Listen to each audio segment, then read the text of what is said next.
आइए जानते हैं झारखंड की 25 बड़ी खबरों को सिर्फ 10 मिनट में। पर अभी तक आप इस वीडियो को लाइक नहीं किए हैं तो कर दें और इस चैनल को सब्सक्राइब कर लें।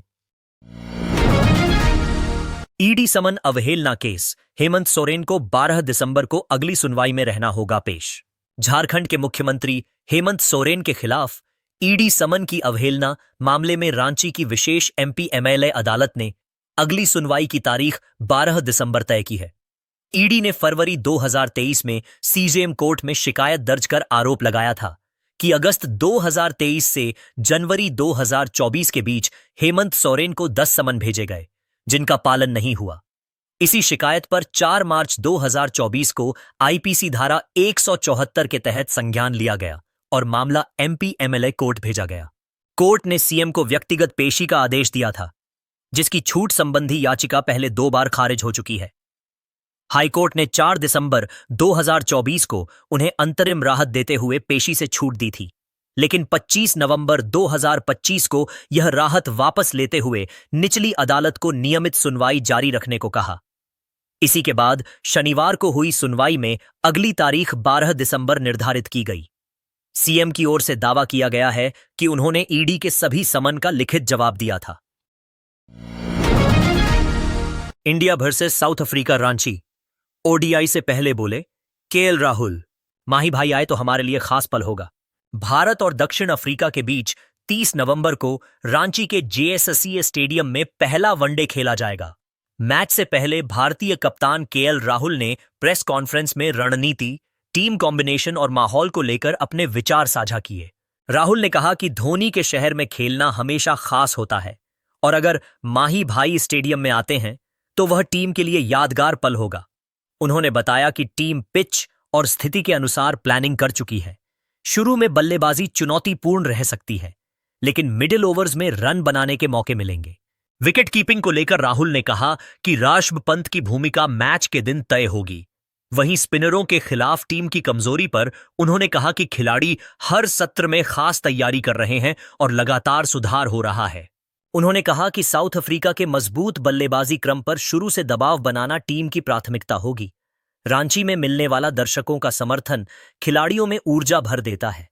मैच के टिकट बिक चुके हैं और सुरक्षा व्यवस्था भी पूरी कर ली गई है। रांची में आज फिर पसीना बहाएंगी भारत साउथ अफ्रीका टीमें। 30 नवंबर को पहला वनडे। महेंद्र सिंह धोनी के शहर रांची में भारत और दक्षिण अफ्रीका के बीच 30 नवंबर को 3 मैचों की वनडे श्रृंखला का पहला मुकाबला खेले जाने वाला है। टेस्ट सीरीज में 2 की हार के बाद भारतीय टीम इस वनडे सीरीज में दमदार शुरुआत करने के इरादे से उतरेगी। रोहित शर्मा और विराट कोहली की वापसी से टीम का मनोबल और बढ़ा है। आज भारतीय टीम दोपहर 1:30 से 4:30 तक नेट सेशन करेगी, जबकि दक्षिण अफ्रीका की टीम 5:30 से 8:30 तक अभ्यास करेगी। भारत की प्रेस कॉन्फ्रेंस दोपहर 1 बजे और दक्षिण अफ्रीका की 5 बजे होगी।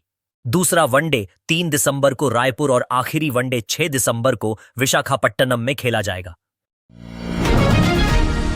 बीजेपी का हेमंत सरकार पर हमला, बाबूलाल मरांडी बोले अबुआ नहीं, ठगुआ सरकार।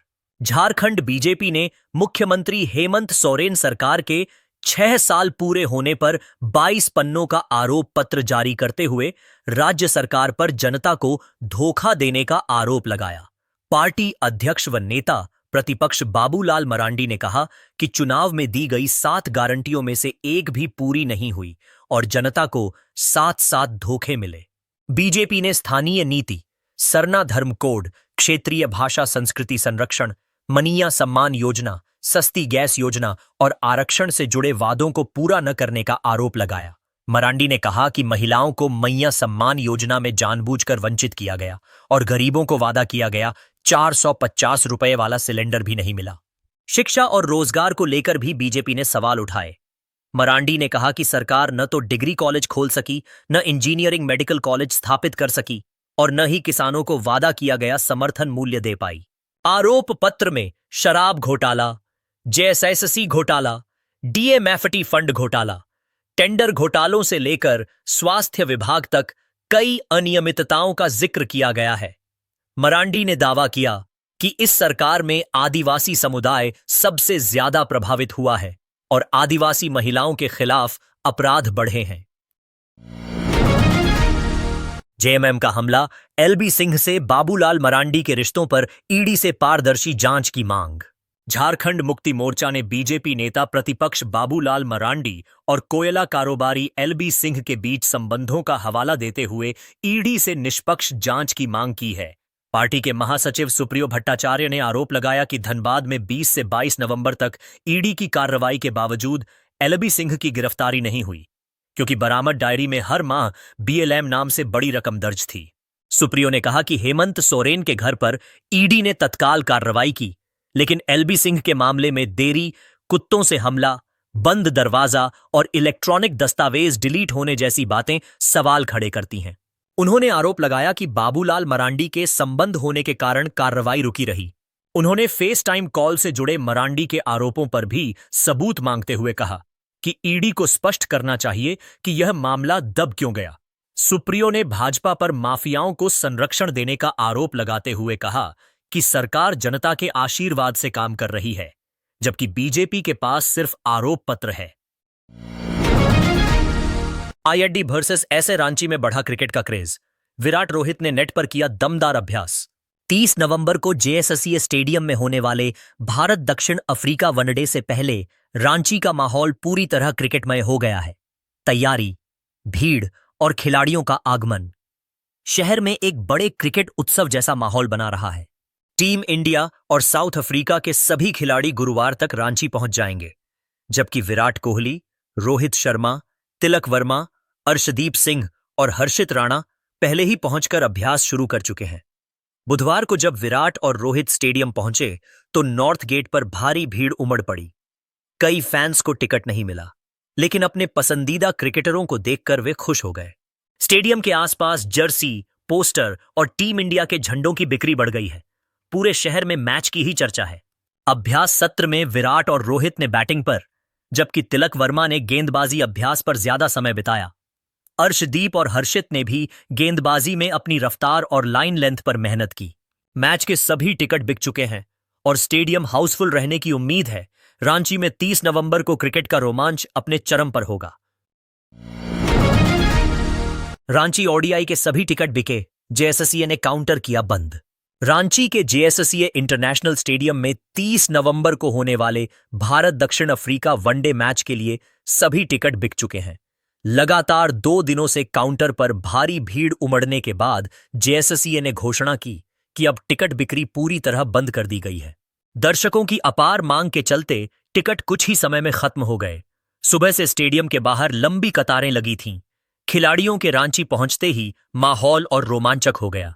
विराट कोहली सुबह और कप्तान रोहित शर्मा शाम को पहुंचे, जिनका भव्य स्वागत हुआ। स्टेडियम में पिच, आउटफील्ड और सुरक्षा तैयारियों को अंतिम रूप दिया जा रहा है। प्रशासन ने भीड़ प्रबंधन और टिकट कालाबाजारी रोकने के लिए विशेष व्यवस्थाएं की हैं। अब 30 नवंबर को जेएससीए स्टेडियम खचाखच भरा रहने की पूरी संभावना है और रांची एक बार फिर अंतर्राष्ट्रीय क्रिकेट की शानदार मेजबानी करेगा। रांची के लतरातू डैम में पहली बार केज कल्चर शुरू, ग्रामीणों को मिला नया रोजगार अवसर। रांची के लतरातू डैम में पहली बार केज कल्चर से मछली पालन की शुरुआत की गई है। कृषि, पशुपालन एवं सहकारिता मंत्री शिल्पी नेहा तिर्की ने गुरुवार को 40 केजों का उद्घाटन करते हुए ग्रामीणों को इस नए रोजगार से जोड़ा थी।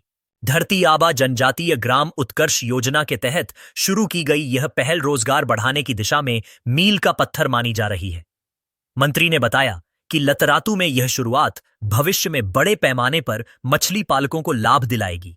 इससे पहले गेतलसूट डैम में केज कल्चर सफल साबित हो चुका है, जहां मत्स्य पालकों को सालाना अच्छी आमदनी हो रही है। कार्यक्रम में मत्स्य पालकों को जाल, नाव, लाइफ जैकेट और अन्य आवश्यक सामग्री भी दी गई। मंत्री ने किसानों को धान सरकार के लैंपस पैक्स में बेचने की सलाह दी और एसआईआर को लेकर ग्रामीणों से जागरूक रहने की अपील की। झारखंड में शीतलहर राहत के लिए 79 लाख जारी, सभी जिलों में मदद शुरू। झारखंड सरकार के आपदा प्रबंधन विभाग ने शीतलहर से प्रभावित लोगों की मदद के लिए वित्तीय वर्ष 2025-26 में 79 लाख रुपए जारी किए हैं। यह राशि राज्य के सभी 24 जिलों में राहत कार्यों पर खर्च की जाएगी। जारी अधिसूचना के अनुसार गरीब, असहाय, बेघर और जरूरतमंद लोगों के लिए अस्थायी शिविर, कंबल वितरण और त्वरित राहत सामग्री की व्यवस्था इसी फंड से की जाएगी। खर्च वास्तविक व्यय के आधार पर होगा और राशि बैंक खाते में रोककर नहीं रखी जा सकती।